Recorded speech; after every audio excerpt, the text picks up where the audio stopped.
Hello everyone and welcome to the Deep Blue Renegade podcast. My name is Molly, also known as the Deep Blue Renegade, and I'd like to welcome you guys to episode 39. Today is Tuesday, April 22nd, 2014, and I'm glad that you could join me today. There is so much I want to talk about that hopefully we can get through this in a timely manner.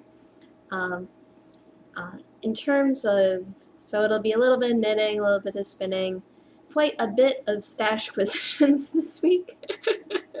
And, well, yeah, no, quite a bit of Stashquisitions this week. And I am also going to be doing a segment on socks. I believe the plan is that I will also, so I'll have it embedded in the episode, but I'm probably also going to create a separate video with the same stuff just on socks, I think, just to sort of split it up from the podcast a little bit, because I think I have a lot of interesting information to share. So let's get to it then. I am currently working on my second project for the Oldest Anything Knit Along. I am working on the Strand Wanderer, which is a pattern by Leah Victoria Kubi. I believe that is how you say it. And this is a pattern intended for Woolmeise yarn for variegated skeins. So it's a very interesting construction for a shawl. It is going to be a, what is it? A long triangle, and you're actually knitting along one edge. So you have a very narrow profile because you have whatever the increases on every row and the decreases on every other row. So it is, I just weighed it, and I have 54.3 grams here, and that's including the needles. And then I have 296 grams left in my ball.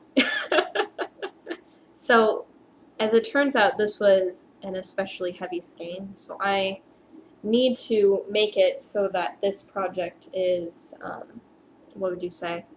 I need this project to be 150 grams in order to qualify for the cow, which I am double dipping. So this is a part of the Oldest Anything cow.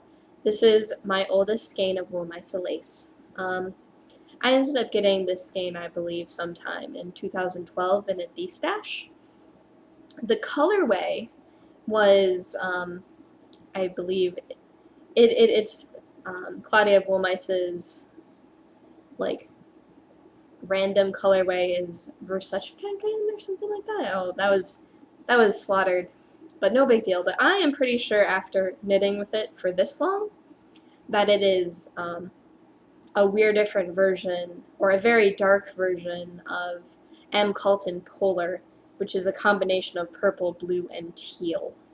And so what you see here is the structure of the shawl. So then what you see on the camera there are little blocks of color interspersed within the garter ridges. And what I have right now is basically a kerchief.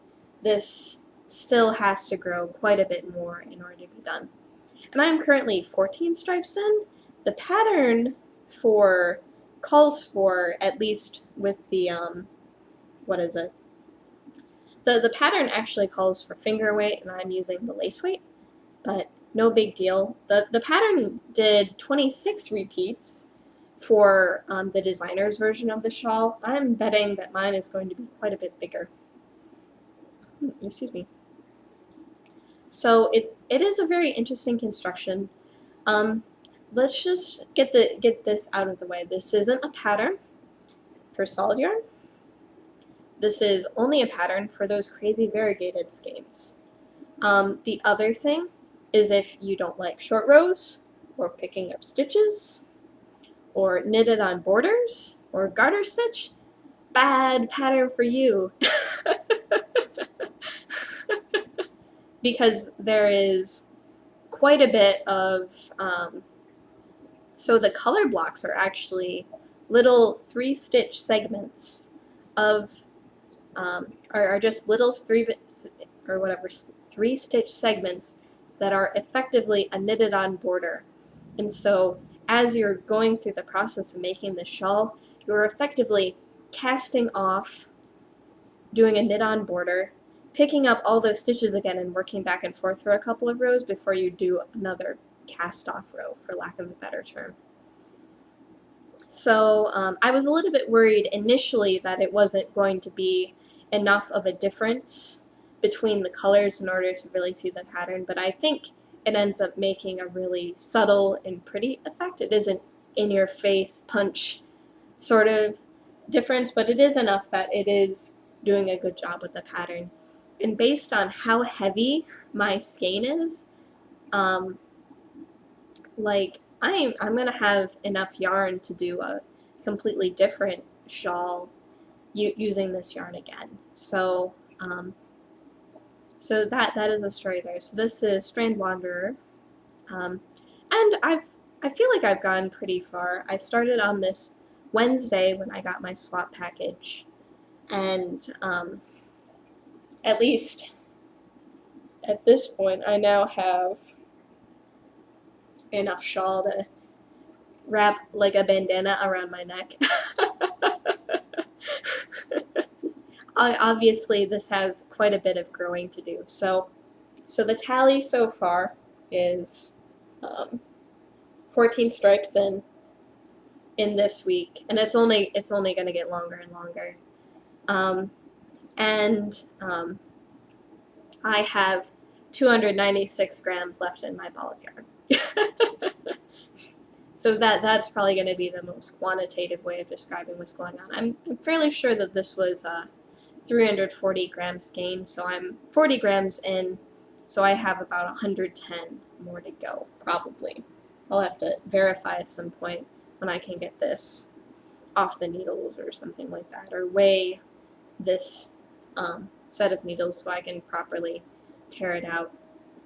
But this has been most of my knitting time this week. Is the short answer is that for the oldest anything cowl, the only thing I need to do is justify why it's old, and in this case this was the oldest unopened skein of Woolmisa in my stash.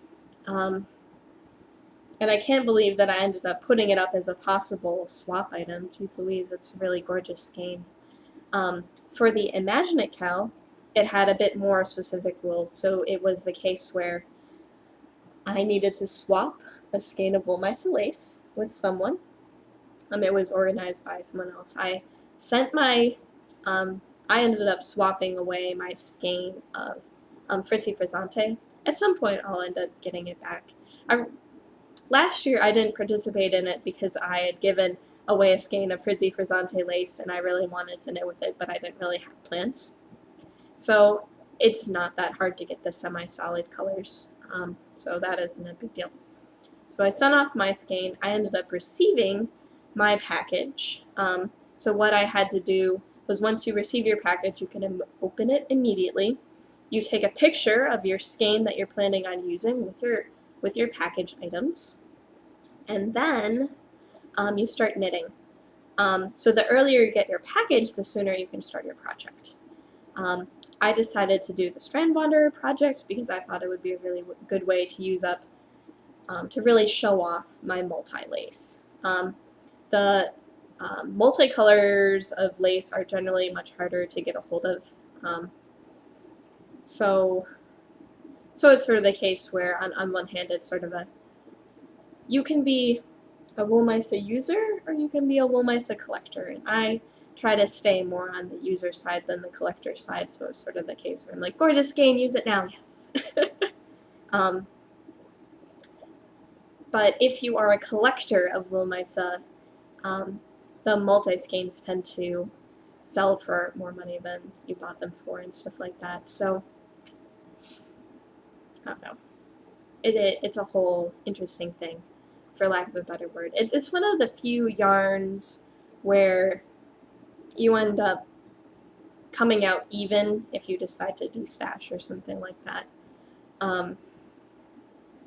And it's just the case where you end up coming out ahead if you have the multicolors, because they're much harder to get a hold of. And I might be becoming a multicolor twin collector, since I seem to keep on grabbing all these beautiful things but not using them, but such is life. So, so then I need to finish a project which uses 150 grams before the middle of June. I believe the deadline for the cal is June 16th or something like that. Who knows? Sometime in June I need to be done. And I suppose that in a weekend I've managed to do 40 grams, so I don't think I'm going to have a hard time finishing my pattern in time for the cal, which will be good. And the reason why there are all these strict rules about the knit along and the package and all the other stuff is because if you put up your picture of your object in the finished object thread, you're entered in the drawing to get a skein of wool misa dyed by Claudia for free, sent to you. And since the odds are very good, if you can finish your project, that you'll win. So you put together a list of 3 colors that you would really love to have, and then Claudia picks which one she wants to dye for you. So it is in your interest to do this cal, because the prize is so fantastic, and you'll get a fantastic finished object knit in a reasonable time frame.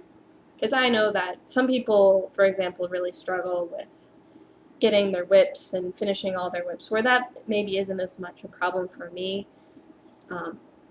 It would just be the case where sometimes it's nice to go from skein to finished object within a few months, which is good to know. So the odds are really good if you end up finishing your thing in order to win.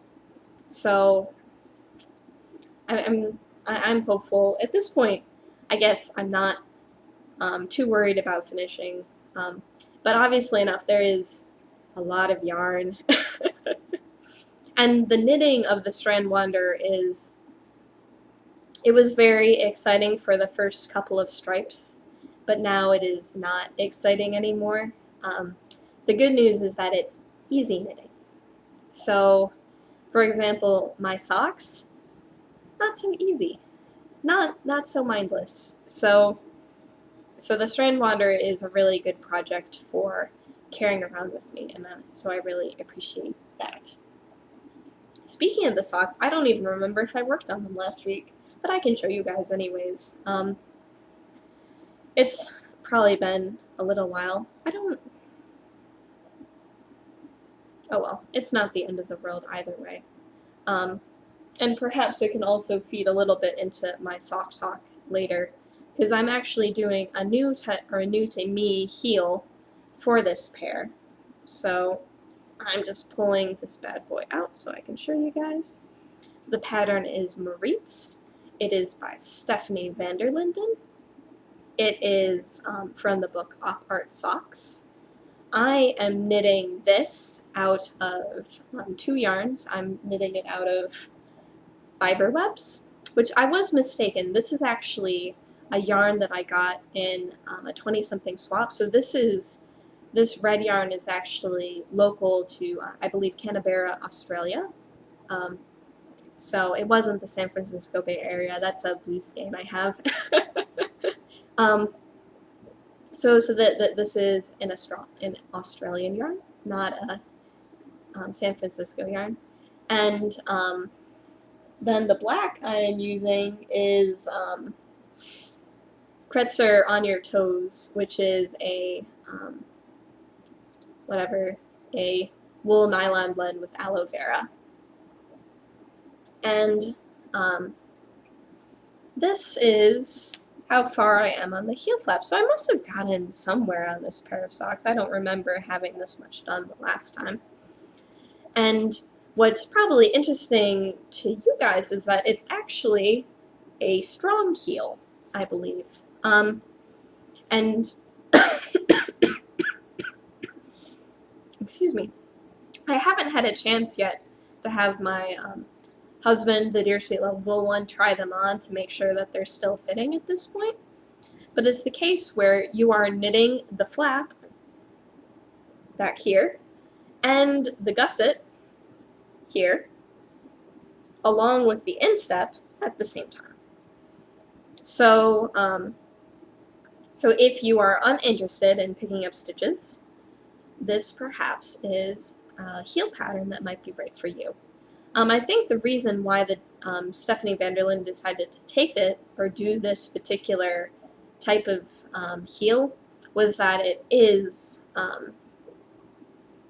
what is it? Because you can work your color work uninterrupted. So it is very frustrating when you screw up. I know, what was it? Like, I ended up getting fairly far into the heel flap pattern before I realized that I was looking at both charts at the same time. And that I had to rip out both the heel flap and the instep stitches that I had done already in order to get back to a point where I could just work only the left flap or something like that. Like, it was so bad. I was so angry with myself, I'm not gonna lie. Oh my gosh. So it's the case where if you end up screwing up, it's a pretty big mistake. And at this point, let me pull out my ruler. I'm going to need my ruler later in the show anyways, so that won't be a big deal. So at this point, I am 4.5 centimeters, almost 2 inches into the heel flap at this point. So, I do want to make a, oh, that's more like 1.5 inches into the heel flap at this point. And I am going to want to make a very nice, deep heel flap for the Deersweet Level 1 because he has very large ankles and chicken legs, as I've mentioned before. So, so at this point I finished whatever, like 2 arms on the lizard or something like that, and now fairly soon I'll be starting its feet and tail and that sort of thing. And it's a little bit of a variation on the original lizard pattern, but I'm not too worried about it at this point. So I'm not sure if I'm going to end up working on this a whole lot. In the meantime, it's definitely a project which I have to put more concentration to. I suppose that since I did make really good progress on my Imagine a Cal project, that it won't be a big deal if I'm also working on this too. So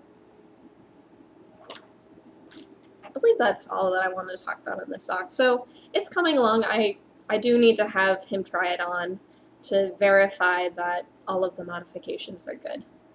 And hopefully it will continue on in an easy breezy sort of way. So there's that. And that is everything that I'm knitting right now. I ended up putting in, or ended up calling my Joann Fabrics last night to find out if they had restocked the buttons that I was looking for, and they hadn't. So I think I am at 5 buttons sewed on. I'm probably going to hold off sewing on the rest until the other set arrives. So my Hallelujah is still not entirely finished yet, but I'm not too worried. At some point the buttons will arrive and then I'll go and pick them up.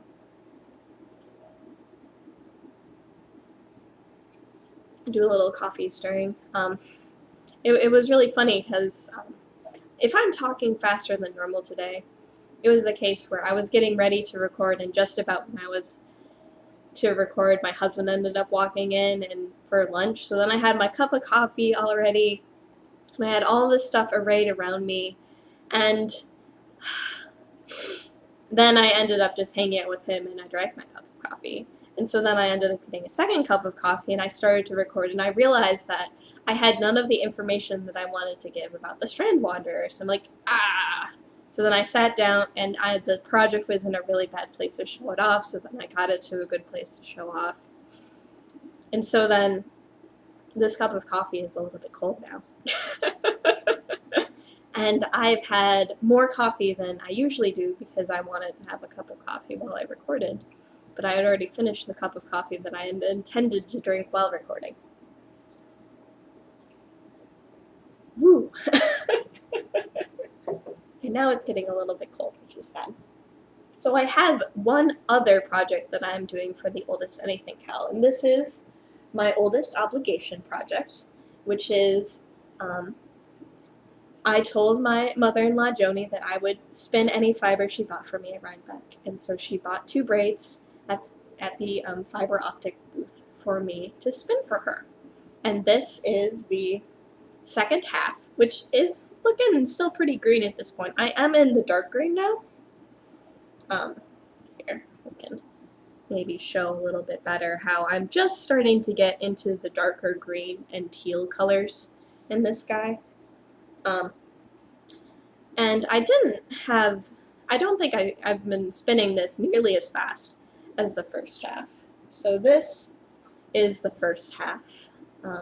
Bring this in. Is the color looking okay?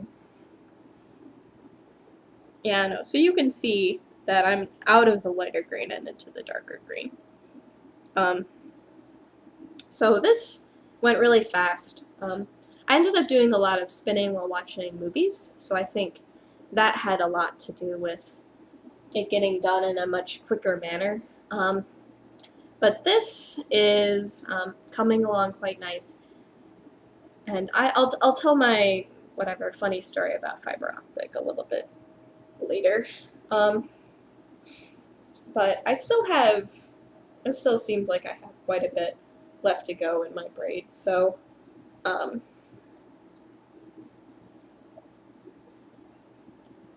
I still have the darker green to go and then into the teal and blue at this point. So no big deal there. I suppose that I ended up also getting less spinning done this week because I normally watch or catch up on my podcast before I record on Tuesdays, and today what was it? Today I haven't had a chance to catch up, so normally I spin while I'm watching podcasts, so I still have to watch, what is it? I have Single-Handed Knits, Mustache, and the Knit Girls to watch today. I did end up catching up with Molly of Homespun House already. So this is coming along. I guess I do have a decent amount of motivation for trying to get this wrapped up as soon as possible, so we shall see. And that is the story there. So I have some Stashquisitions to show you guys this week.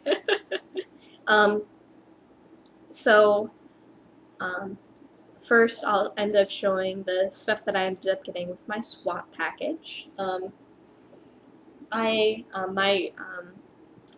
So I sent out my package, I think, shortly after I got in the name of my person, and she was actually the person who won the first year that there was the lace swap, which was really cool. But then my package didn't arrive till later. So I mentioned last week that I'd gotten an envelope, and so it was a part of my swap package, and it turns out that it's a family affair. So one of the active members in the Wool My Stuff for All Seasons group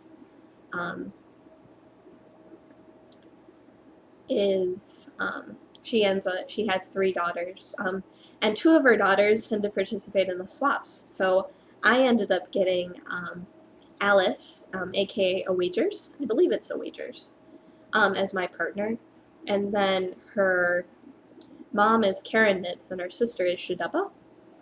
And so Shidaba had actually made these awesome blue stitch markers, and everything is all neat and well done. And I was just so excited to open up the little envelope and see whatever these bright blue stitch markers with the no snag and all. It's just perfect. So I'll be adding these to my safety pin of stitch markers, which I keep in my knitting bag, pretty soon. But it was just like, it was tied up with the little brown bow, and it was just so cute. And then the other thing that I've gotten in the package is this mug. So this is actually something that Stacy, who Stacy, aka Karen Knits, she throws pottery, and this is one of the mugs that she threw. And I have a picture on my page, which this isn't the first Stacy mug that I've received before. So then it's this perfect blue color, and so I have another one which is with the same glaze but is less big. So I'm really excited to have this bigger mug because this will actually hold the 12 ounces of coffee instead of barely holding the 10. So I was really excited about getting this. And it's just really cool that it was handmade by her. Apparently it's very important that she throws pottery because that's her main type of de-stress, so I am happy to accept these things. And then I ended up getting stationery. So I ended up getting like 2 really neat patterns. And it's just sort of the case where I don't tend to buy it for myself very often, but it is very useful to have, especially when you do swaps like this. So then I have like a pattern of, what is it? Flowers with like silvery sorts of flowers on top, and then one which has the teal and the green flowers as well. So I'm really excited about that. Put that over there. I got 2 different types of chocolate. So then I have this chocolate here, which is dark chocolate with sea salt and caramel inside. And I've had a couple of these and they're really delicious. But then I also ended up getting a bar of chocolate here, which is orange and almond. So it'll be really excited to try that out in dark chocolate. So yeah, no, these are really, really good. So it was very exciting. And then I ended up receiving 4 skeins of yarn. I know, I was like totally spoiled. Isn't that crazy? So this one here is new to me. So this is Oink Pigments. And this, so the colorway is Mermaid Tails, and this is a 100% superwash merino fingering weight. So then it is shades of light blue, mint green, forest green, and then probably like a seafoamy sort of green. So really pretty. I'm not sure if it's a variegated dye or if it's a self-striper. I'll have to maybe look into look into the dyer a little bit more. But I did think, so this one was very lovely. I also received a skein of Cascade Heritage in, did they say, oh, the ever exciting color of 5604, which is a very nice blue shade. And I really like the hand of this yarn. So this will become socks one day. This is the 7525, so definitely one that is destined for socks. And I bet it's going to be a really hard wearing pair of socks as well, so that's cool. And I got a skein of Madeline Tosh. So this is Tosh Merino Light, which is a single 100% merino in the cobalt colorway. So, okay, so this is fingering weight. I will not at all be making socks out of this. But I am just totally in love with the shade of blue this is. Oh my gosh, it's quite lovely. So I'm not sure at this point what I'm planning on making of it. And oh, another funny note was I pulled it out of the box and then I sniffed it. It smells like vinegar. So this is really gorgeous. So I don't have a plan for this, but I'm definitely very excited with this, and I don't know what sort of lacy little thing I'll have wrapped around my neck with this, but it's definitely for me. And the last thing from the swap is this. And this, it turned out that Stacy had visited the Wollmeise store in Germany, and then Alice had told her mom that she must absolutely find a skein of Stella Polaris for this swap.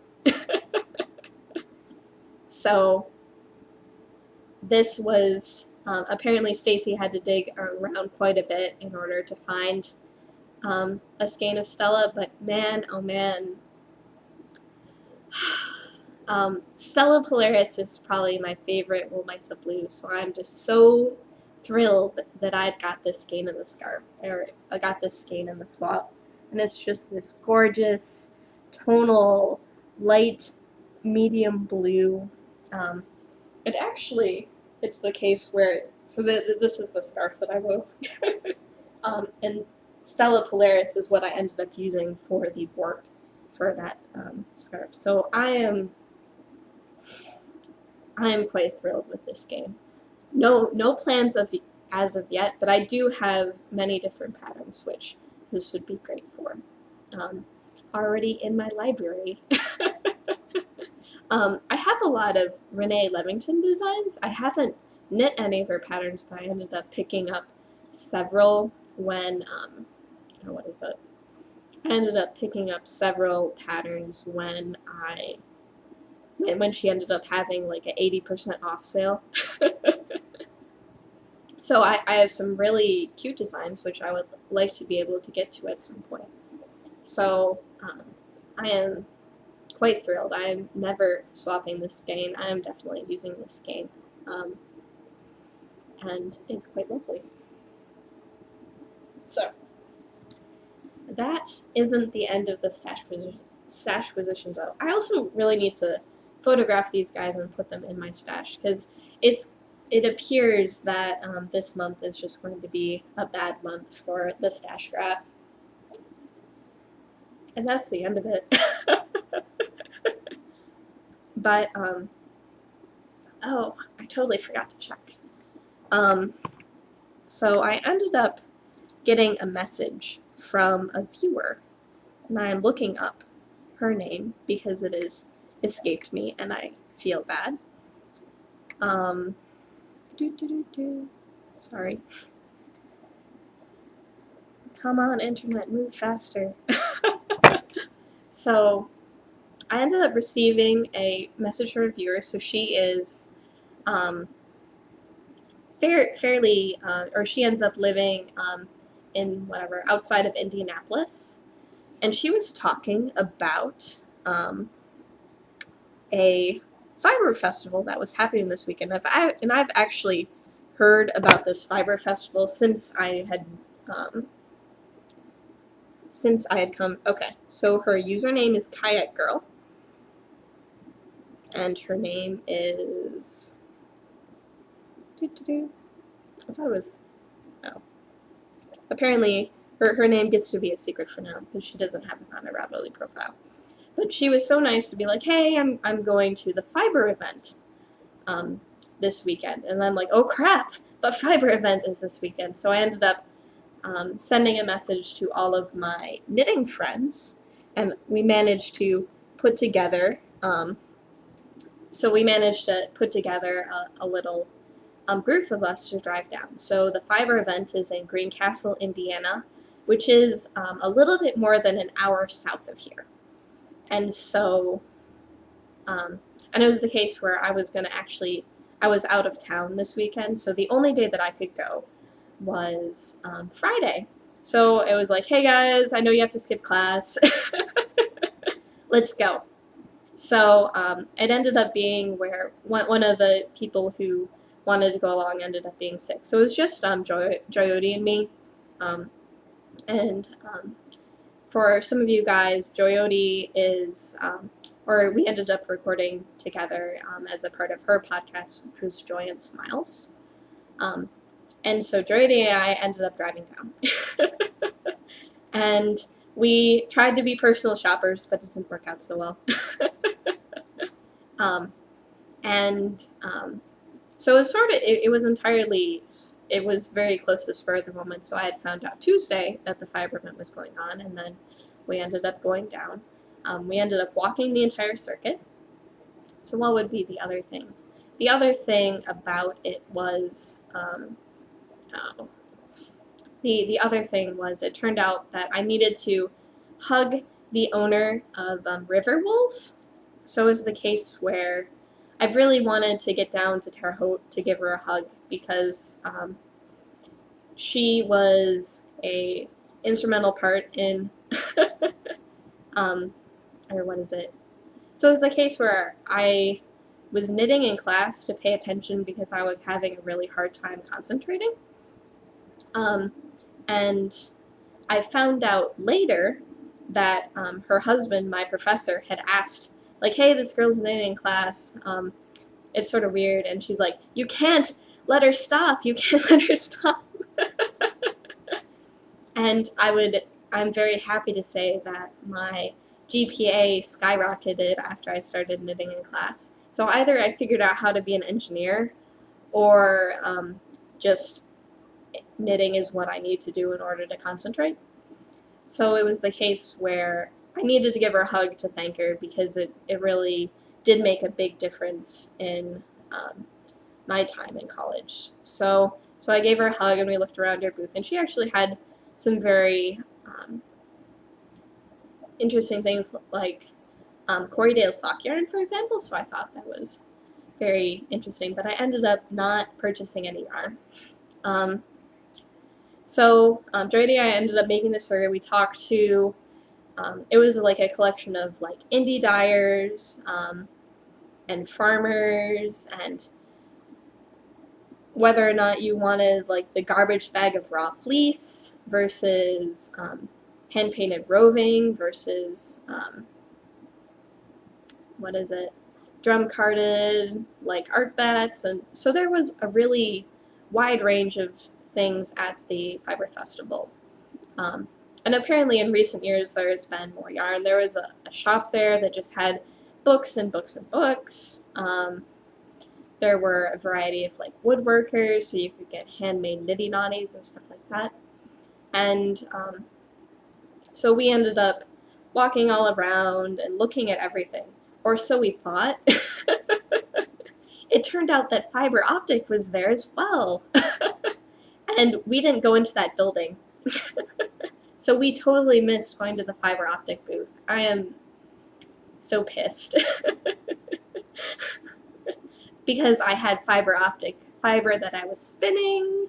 I actually wanted to like talk with her, and so it was just like crazy making that we totally missed that. We ended up parking by the building. We didn't realize that there were vendors other than outdoors and in the barn. So it was like, oh my gosh. So we ended up doing the circuit of what we thought was the entire festival. And then we thought a little bit about what had stood out to us.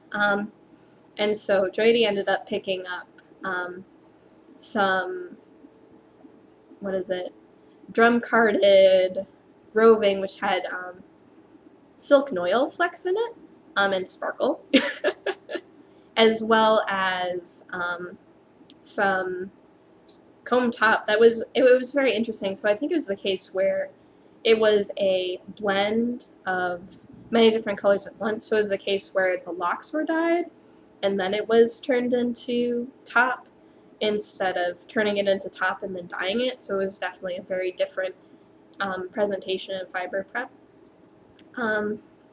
And I ended up buying a fleece. Oh my goodness. So it is 4 pounds, 14 ounces. And let me fill the entire screen with fleece. Fleece! So it is a somewhat variegated blend. Let's tip it. Oh, it smells very strongly, very, very strongly of sheep. So it's shades of gray, and blonde and cream. And I haven't pretty much, what is it? And it ended up, what is it? So this came from Psalm 23 Fibers. It is a farm in Wisconsin, and it ended up meeting a couple of things that I was looking for. So first off, it's gorgeous. Let me see if I can pull a lock for you guys. First off, this is gorgeous. Look at this. Look at that crimp. Look at how it fades from one color to another. And so, what was I looking for? After processing the Shetland fleece, a very important thing to me was that it come jacketed. Because really, I just wanted to minimize how much hay I was picking out. And there is very, very, very little vegetable matter in this. Now it's still going to need to be washed, but just in terms of, because it stinks. It stinks of sheep. But it was just the case where I didn't want to deal with that much vegetable matter again, because it was just quite a bit. And the other thing about a jacketed fleece is that meant that this sheep was raised for spinning fiber, so it means it was sheared with the intention of spinning. And what we're talking, this lock here is approximately, oh, I have a ruler. I don't even need to measure with my hand. So I was just checking with my hand. So this particular lock is 6 inches long. So the sheep is a pretty interesting, it's a hybrid.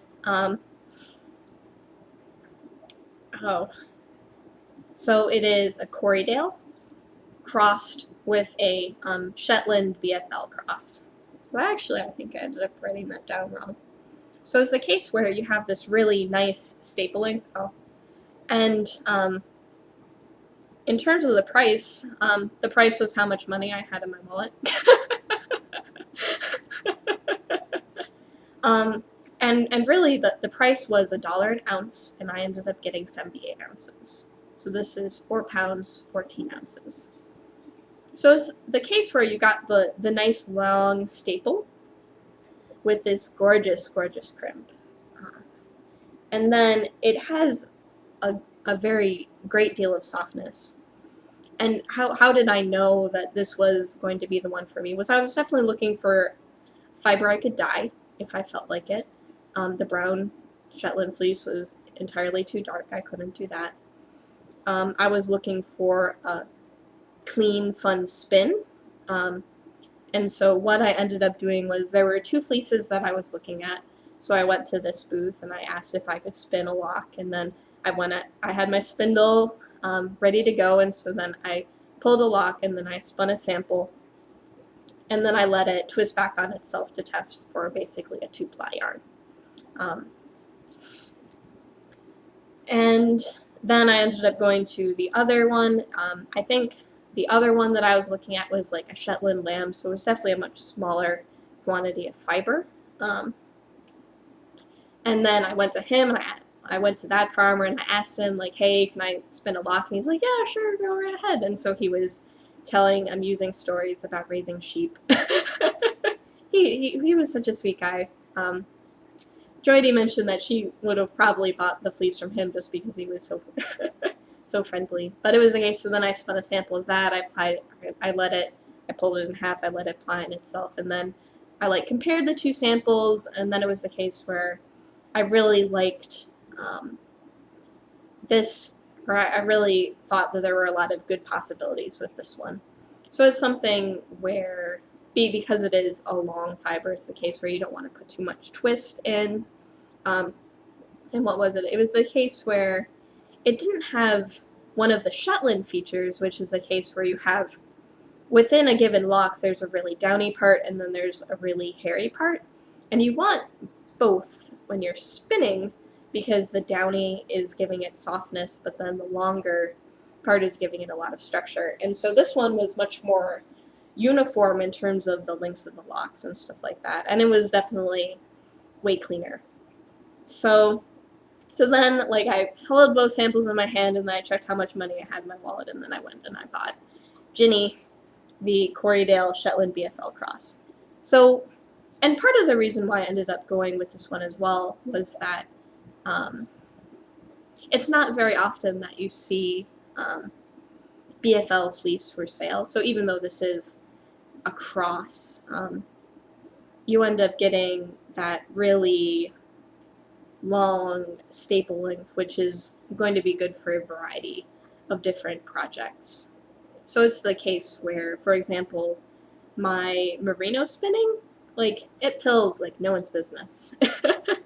So it's sort of the case where if I want my yarn to be more durable, I need to have a longer staple fiber. And so I thought that this was a really good compromise between the long staple and the gorgeous grip.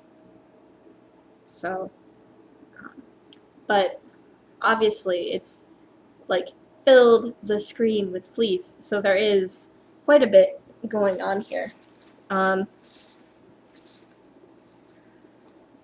And then I just think whatever, it's really cool how it has like a variety of colors, and it will be quite fun to spin. So Joyity is actually going to be buying 1.5 pounds, which means that there will be more than enough left over for me to do a sweater spin, and then who knows what else. But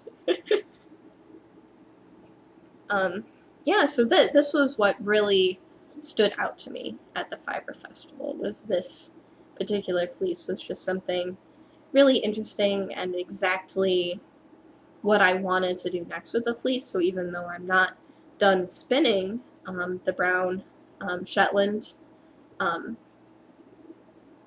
can move on to this and know that I've upgraded to a certain extent with this guy. So it is really tremendous and really gorgeous, so I'm excited about that. And it'll probably be the case where I'll have to have Joyity with me when I go through and do the processing of this fleece. And really, it shouldn't be too hard to do, but it'll be something where I think it'll be more fair if we're doing it together and then we end up splitting it up to a certain extent than it is whatever, for me to clean it all and then give her a portion. I'm not sure if she's on board for this, but I'll end up asking. Otherwise, I'll give her 1.5 pounds dirty and call it a day. So, so that is the story there. And for the moment, all I have is what is it? Or all I have at the moment are the hand cards. So I don't know if I'll want to get a set of what is it? If I want to get a set of combs, which will in fact be a pretty significant investment. But I think, what is it? So it's the case where I've made the value call that yes, it is interesting to buy fleece, and that means that I need to have the right tools to spin it. It's entirely possible that I could end up spinning this without doing any prep at all. Like, I could spin this in the grease, but it's really smelly, so I'm probably going to have to clean it. But it was, in fact, really easy to spin even in the grease. So I could spin it in the grease. That is an option. And I could spin it directly from the box, because it did draft really nice and really soft. Or I could comb it. It is a pretty long staple. And it seems to be a very uniform staple length as well. So I could comb it. Or I could card it. So I already do have hand cards, so I could card it and then spin row logs from it, which would end up probably creating a pretty lofty yarn, but is a story there. So there are many directions that this could go, but I decided, I don't know, it was the one thing after walking around everything that I thought there was that was most haunting. If not, I probably would have come back with a smaller fleece and some fiber optic gradients. Oh well. But hopefully I will be able to catch up with Kimber with fiber optic because I should be going to Rhinebeck this year. Wouldn't that be awesome? So there is still time. There are other times there might be. But it's the case where I wasn't sure if I was ever going to get a chance to go to this fiber festival again, and I am incredibly happy that I did. It was definitely smaller than the Tauswolf Festival, and since we ended up going Friday afternoon, it was really quiet. It was really easy to talk to different people and find out about what they were selling, and yeah. And I will try to link in, I'm just checking quickly. I will try to link to the Slayer of the Fleece in case any of you guys are interested. It was Psalm 23 was the name of the company, and she was a really sweet woman. I didn't end up getting her business card, so maybe that will be a bit more challenging, but I'll look her up and see if she's online. She had a variety of different things. So Jody also bought, she had bought her sparkle drum carded silk noil and wool blend from her as well. So I might have to hit her up and figure out what's going on. Alright, so that was Stashquisitions. So quite a bit added to the stash this week. But hopefully you ended up learning a little bit about maybe what's going on there. Okay. It really smells. So now to launch into the last part of the show, and hopefully I won't take too long to explain what's going on, is I wanted to give a talk about socks, and specifically heels. So the pair of socks that I'm wearing today is, I believe, my third or fourth pair of socks. So at least initially I knit several pairs of socks before I started to do different things with them. But at least initially what I did was I did a pretty basic vanilla sock pattern with 2x1 ribbing, a heel flap, and then leg went on. So here is what we're talking about, is that we have this sock. Here is my ankle bone, and the heel flap is not nearly as long as my ankle bone. And this was something that I ended up discovering later on, was that the optimal length for a heel flap sock was to have your heel flap be as long as your ankle bone. So what this means is that the sock, since it is a little bit too short in that regard, will bunch up around my ankles to a certain extent. But overall, it was pretty well-fitting, considering I didn't really know what I was doing. So let me pull this off my foot now. So what would this be? So this heel flap was knit to a length of 2 inches, and that tends to be what most patterns actually call for. And this guy is actually a merino tencel blend, so it doesn't tend to hold its shape all too well. So when you take the sock off, it is approximately the size of my leg as it is. So this was whatever. So this heel flap was somewhere between 1/2 inch to 3/4 of an inch too short. But I would say that most of the socks that I've knit actually have heel flaps. So that's just the case where, what is it? Like, because of my foot shape. So foot, I have a great deal of height over on whatever this part of my foot. So this means that in order for socks to fit me right, there is quite a bit of distance between my heel and my ankle bone, which means that a heel flap gives enough room to fit whatever my entire heel in the sock comfortably. And then I ended up bringing a pile of other socks to explain the different things that I've done before. So I will say, we'll pull out this one as the first example.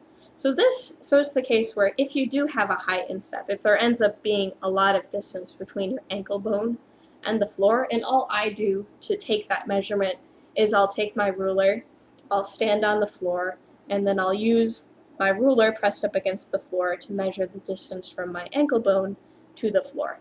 So for example, my husband, that is 3 inches. For me, that is somewhere between 2.5 to 2 3/4. But there are other ways that you can get that distance in a sock. So these socks are a little bit roughed up, so hopefully I can show you what I'm looking for. But it is still possible to knit a short row heel. The only thing you have to do is you have to accommodate for the need for more room. So you can see that black patch is where the short row heel is located, and based on this, it's sort of hard to see much else. But from this section to this section is actually a mini heel flap. So this was a part of the pattern Jamaican Me Crazy, but I don't see any reason why you wouldn't be able to apply this with different socks. So what this is a mini heel flap. You knit a heel flap 1 inch long over half the stitches, and then you put in a short row heel. And then when you're done completing the heel turn with the short row heel, what you end up getting, then what you do is you'll pick up along your heel flap stitches and you'll start working in the round again with the top of the foot and the bottom of the foot. And then you'll end up decreasing away your mini gusset stitches, and then you end up getting a short row heel that fits for a high instep foot. So we'll just whack this guy on. Unfortunately, this is an MCN blend, and it just didn't really age well. So what you see here is that it is a really well-fitting sock. There's hardly any bunching on the top of the foot. And then the heel is in the correct spot on my foot, and life is happy. So in order to do this toe up, it may be a little bit more difficult. Oftentimes toe up patterns call for you to use short row heels, but if you're one of the high instep gals, it's just not going to work. But this is a really, a really good way to get that. One of the nice things about short row heels is that it tends to maintain striping sequence a little bit better than having a full-on, instead of having like a full-on flap and gusset. So in that regard, it can be quite nice. So that's the story there. So this is a short row heel with a mini gusset. I have knit a regular short row heel before, but that ended up being a pair of socks that I ended up making for a friend. So he has them, not me. So there's that. Out of the next conventional type that I have on me is actually an afterthought heel. And in this case, it's maybe even a little bit weird, is that this was actually an afterthought leg sock. But it's the case where what I ended up doing to make this sock was that I started toe up. I did a, I did like Judy's Magic cast on. I knit from this end to this end, and then I ended up doing the decreases that you would normally do for a toe. So then from this orientation, the sock is actually an identical sausage. Then what I ended up doing was I put needles through, and then I ended up snipping and then doing afterthought leg. So I ended up coming up this way on the sock. And I made sure to do the snipping step in front of people who are not knitters, just because that's just the way I am. So I ended up maybe doing half an inch of plain knitting before I started a broken rib pattern for the rest of the leg. So surprisingly, this ended up working really well for my foot type. I'm not sure what was different about an afterthought heel versus a short row heel. And maybe it's just the case where, since it is a plain stockinette sock, it isn't too strange. But it's the case where, maybe it's just the case where there's enough negative ease there. I can definitely tell right now that there is a little bit of stretching in the ankle region, which would imply that it wasn't quite big enough for my foot. And it should be that the point of your decreases will end up showing up along the line of your heel. So I don't know if you guys can see that too well. I'm trying to make sure I'm in the right spot. So I was actually impressed with the fit of the sock, but maybe it's suboptimal. A modification you can do to give yourself more room for your heel is to do a couple rows plain before you launch into the heel shaping of the sock. So that is one way to get around that sort of thing.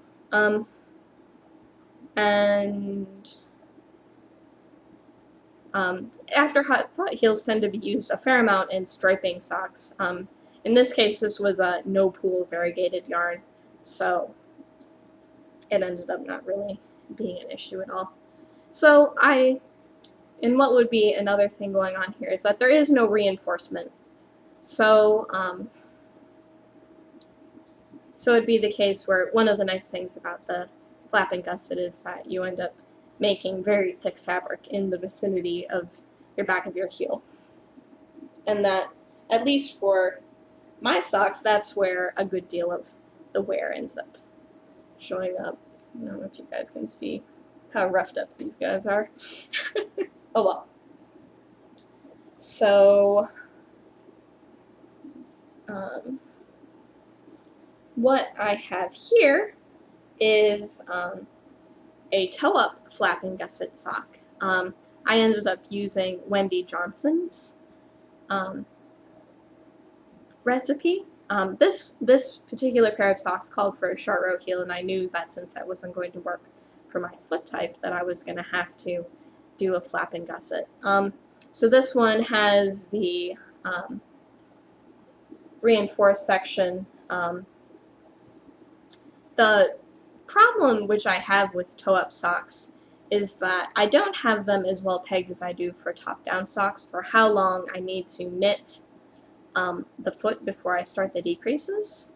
So it'd be the case where, and you can sort of tell by the shaping of the sock that I did the increases in this case actually along the center of the sock. So then it ends up having a little bit different shape than normal. Let me rearrange that. So I ended up doing a modification to make it longer. And then the increases are all along this axis of my foot. And you can sort of see here how they're loose on the toes. I ended up starting the heel too late for my modification of putting in extra increases to make the flap longer. So I do need to rip back this sock and knit a toe in the correct location, but obviously it's a little bit more challenging since I started at the toe. And I would say, well, so that's whatever. In terms of making socks fit, I would say there is the number one parameter for making socks fit is they need to be the right length. So that is the most important parameter. The second most important parameter is they need to be the right circumference for your leg and foot. And I measure this with a tape measure around my ankle, so around like so. And then there are things that you can do to make the fit more bespoke. And so what I've been talking about with the heel flap length is something where you need to understand whether you have high insteps or low insteps, or whether you like to have even and even decreases for the toe, or whether you like to have an inch of ribbing at the top or 2 inches of ribbing at the top. And I would say that these things are those bespoke special touches that you can only get for yourself by knitting yourself socks. But if you fail on number 1, the socks just aren't going to work that well. And if you fail on number 2, you'll find that your socks are wearing out too quickly or a pain to get on. If you go, so wearing out too quickly would be a case where you didn't knit at tight enough a gauge, the sock was too big for your foot in the circumference way. Whereas if they're really tight, it'll be the case where it'll be hard to get your socks on.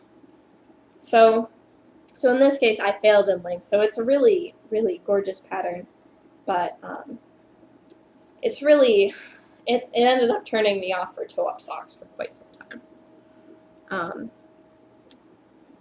So that's the story there. So this was an interesting one, whatever, because you can sort of see here how the heel is rising out. And apparently that's something which maybe on the Mustache podcast they've been talking about the double gusset.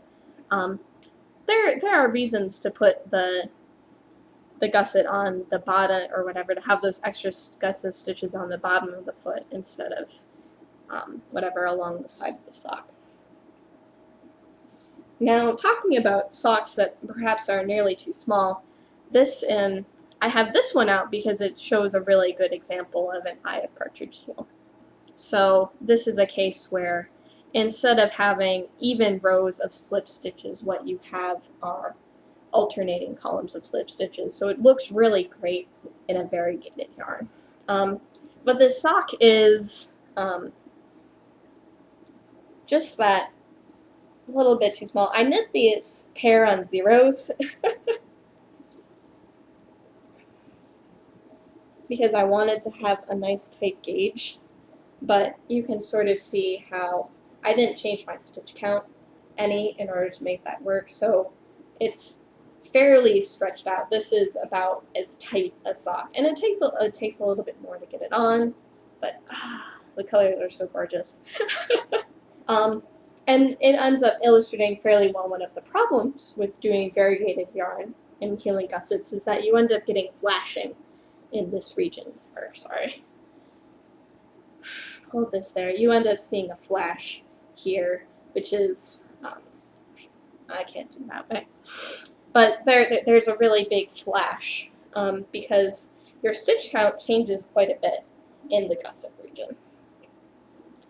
So, you can see the bright pink flash, which was basically the pooling reversing directions. So it was spiraling in one way, and then when you change the stitch count, as you increase the stitch count, the pooling will actually reverse directions. And so then that ends up appearing as the case where it was going in one direction. You got to the stitch count where the pooling would actually stop if you were doing planned pooling, and then it went back to the original spiral once the stitch count got small enough again. So then you have the spiral going down like this, but in the gusset region there's one spot where the pooling is reversed, or the spiral is reversed, for lack of a better word. And now to get into maybe some of the more unusual heel strips, is I have 3 examples. Oops. So I have this one here, which the heel is actually made up of hexagons.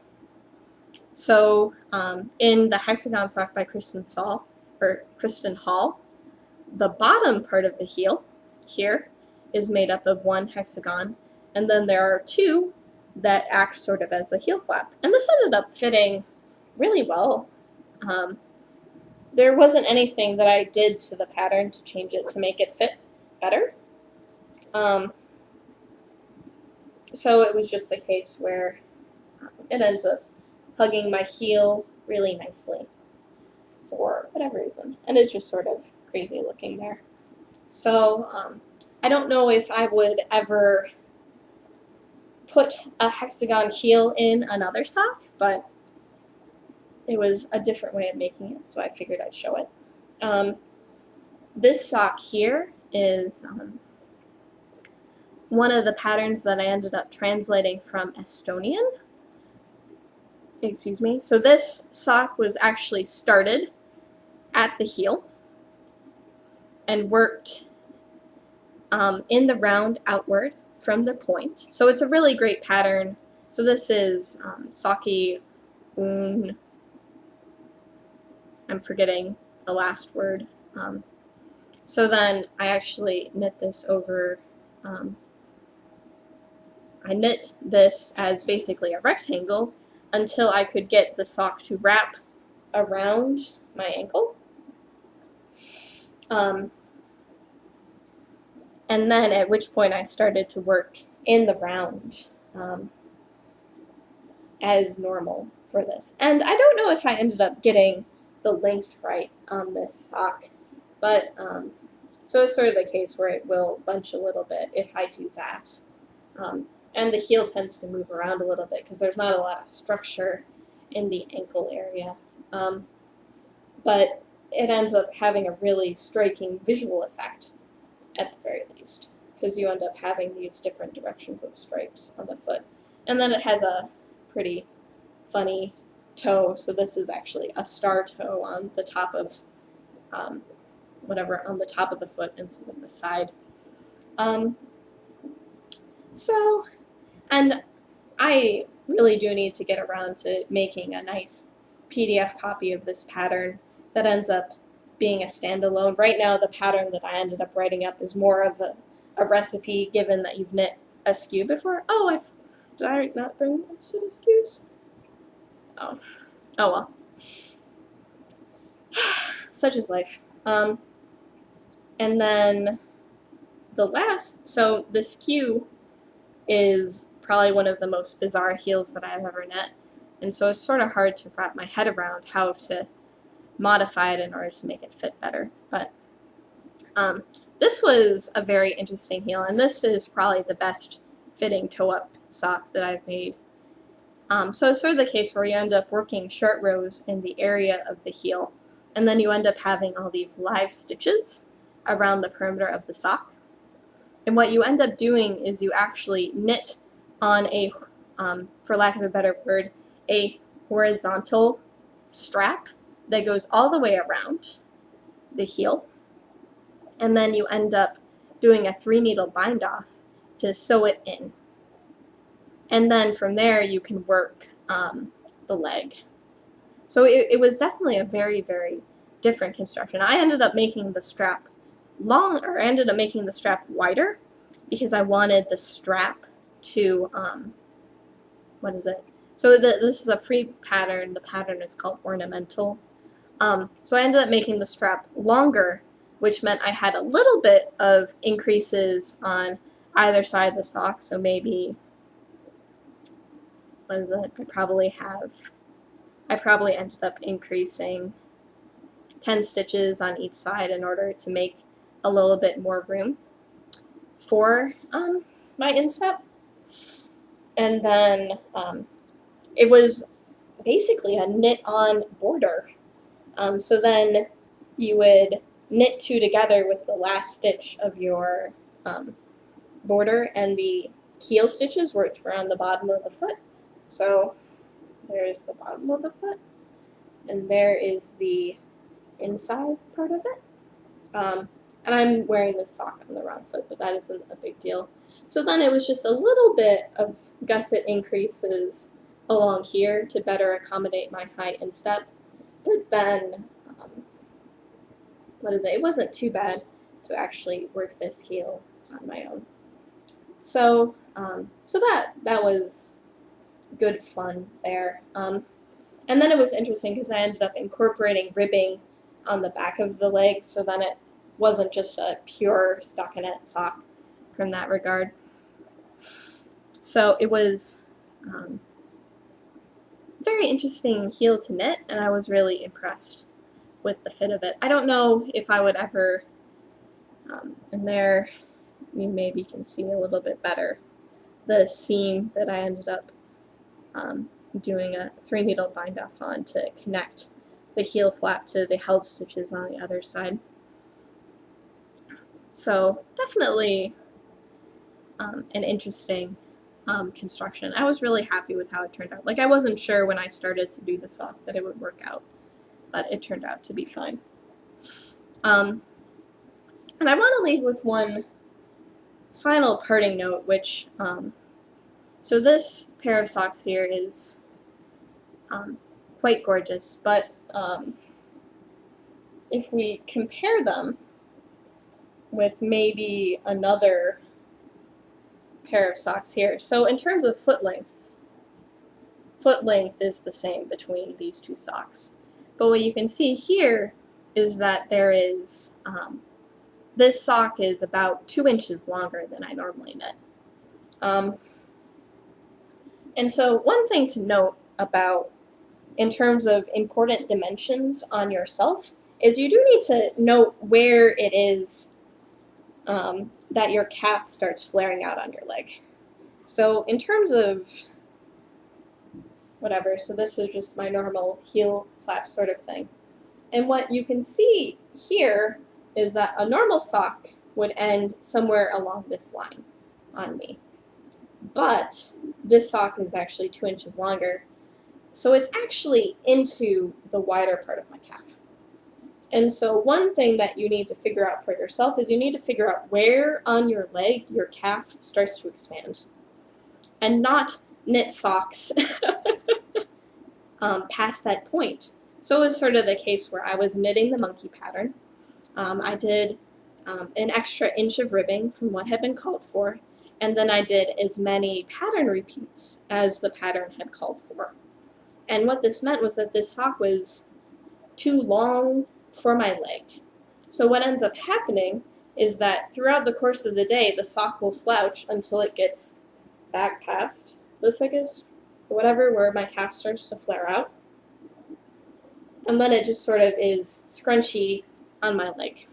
So I'm so angry that I had knit my sock too long. What can you do to account for this? You can do increases to accommodate your calf, but really the short answer is that this distance on your leg, so leg,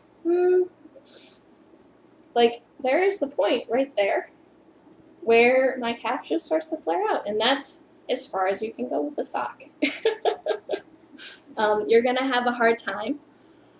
You're gonna have a hard time keeping it up, because since you're using your ankle for that negative ease measurement,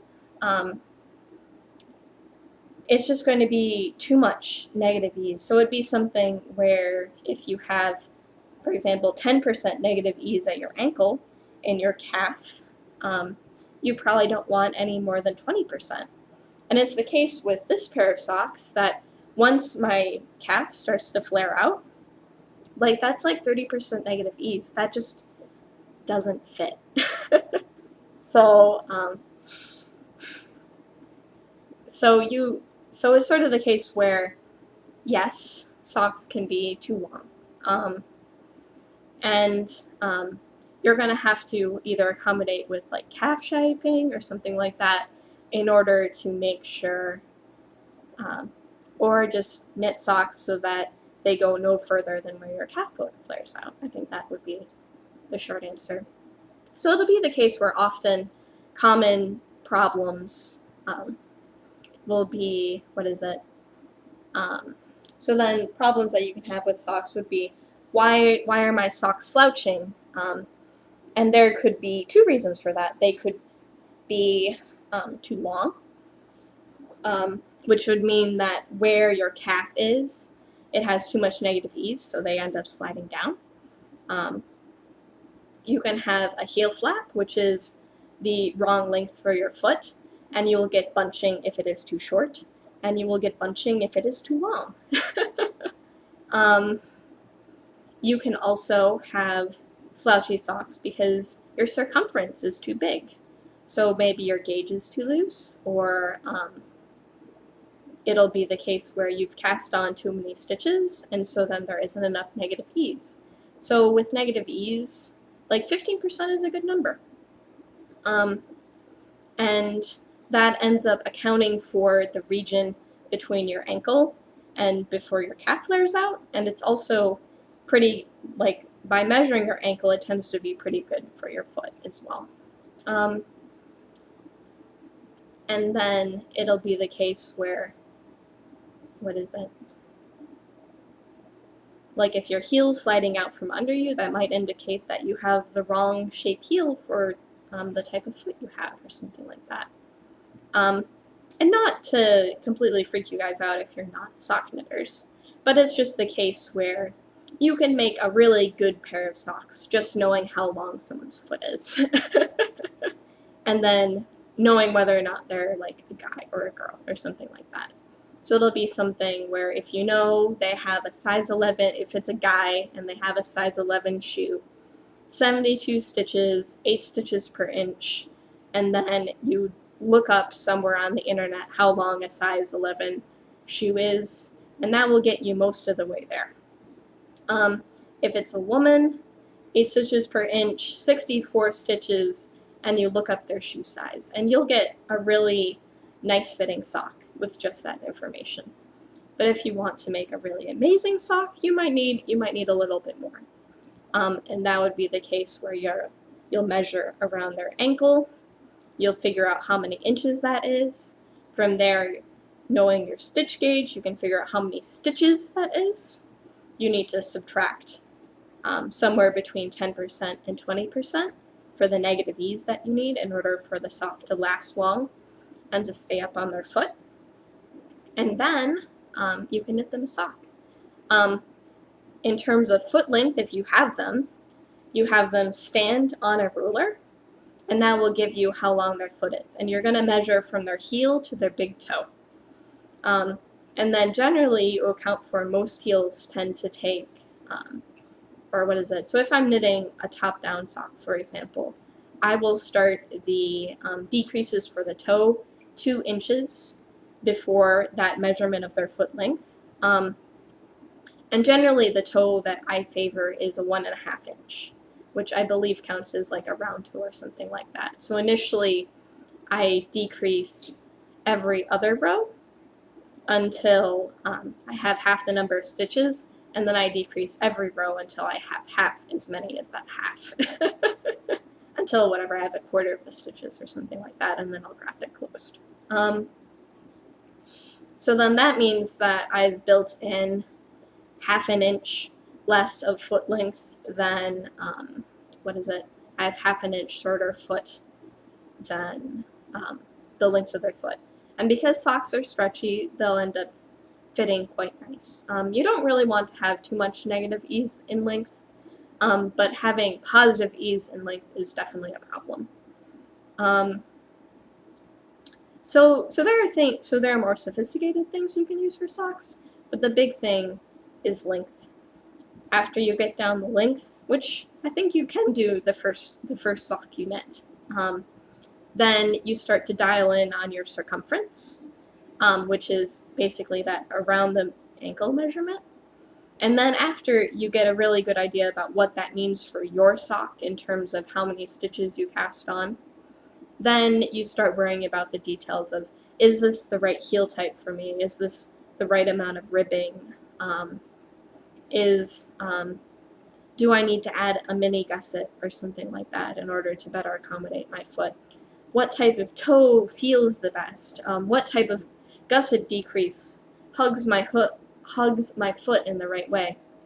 So these are a lot of things to ponder, but if you're starting to knit socks, length and circumference are the big ones, and after that, it's all fine details. So I hope that this was helpful, and hopefully it was linear enough that it ended up making sense. So the only heel I've knit, which I haven't shown here, is the heel for the skew sock. So maybe I'll show that again next week or something like that. And now, since it's basically an hour and a half in, I'd better wrap this up quickly. So I'm planning on recording again next week. That will be the 29th of April. And I'd like to encourage you guys to participate in the Oldest Anything Cal. That will be going on until May 31st, so there's plenty of time to join in. And you can win this lovely skein of lace weight yarn. And hopefully you guys will decide to join in on the Cal. So I really look forward to seeing you guys next week, and I hope you guys have a lovely week. So talk to you later, guys. Bye-bye.